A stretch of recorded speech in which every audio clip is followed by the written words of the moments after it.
அனைவருக்கும் வணக்கம். நமது நட்சத்திரம் எது என்று முதலில் அறிவதற்கு முன்னோர்கள் கூறிய வழிமுறைகளை இன்று நான் கூறுகிறேன்.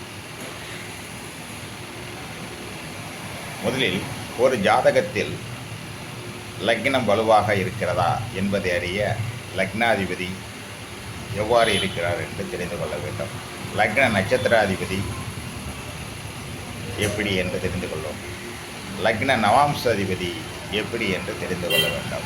இந்த மூன்று நிலையிலும் மூன்று விஷயங்களும் சரியாக இருந்தால் லக்ன பலம். அதுபோல் ராசி என்று சொல்லக்கூடிய சந்திரன் நிற்கக்கூடிய ராசியை வைத்து நாம் பார்க்க வேண்டிய ஒரு விஷயம். சந்திரன் நிற்கிற ராசியினுடைய அதிபதி பலமா என்று பார்க்கணும். சந்திரன் நிற்கிற நட்சத்திர அதிபதி பலமா என்று பார்க்க வேண்டும். சந்திரனுடைய நவாம்ச அதிபதி பலமா என்று வரும். இந்த அறுவரில், அதாவது லக்னத்தின் அடிப்படையில் 3 பேர்கள் வருகிறார்கள், ராசியின் அடிப்படையில் 3 பேர்கள் வருகிறார்கள். இதில் எது வலு என்று பார்த்து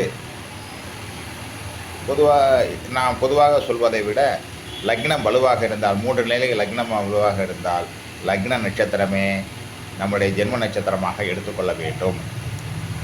அதற்கு நாம் எப்படி சந்திரன் அடிப்படையில் தசாபுத்தி எடுக்கிறோமோ அதே மாதிரி எடுத்துக்கொள்ள வேண்டும். அவ்வாறு இல்லாமல் சந்திரன் வலிமையாக இருந்தால் சந்திரனுடைய நட்சத்திரமே நம்ம ஜென்மத்திர நட்சத்திரமாக எடுத்துக்கொண்டு அதற்கு தசாபுத்தி எடுத்துக்கொள்ள வேண்டும். சில நேரங்களில் லக்னம் 3இல் 2 பங்கு பலமும் சந்திரன் 3இல் 1 பங்கு பலமாக இருந்தால் லக்ன நட்சத்திரம் எடுத்துக்கொள்ளலாம். அதுபோல் லக்னம் 1 பங்கு பலம், ராசி 2 பங்கு பலமாக இருந்தால் ராசியினுடைய நட்சத்திரத்தை எடுத்துக்கொள்ளலாம் என்று கூறி, எது நமது ஜென்ம நட்சத்திரம் என்பதை அறிந்து அதற்கு நாம் அதை அனுசரித்தால் வாழ்வு வளமாக இருக்கும். வாழ்க வளமுடன், வையகம் சிறக்க, என்றும் நலமுடன். உங்கள் நலம் விரும்பி.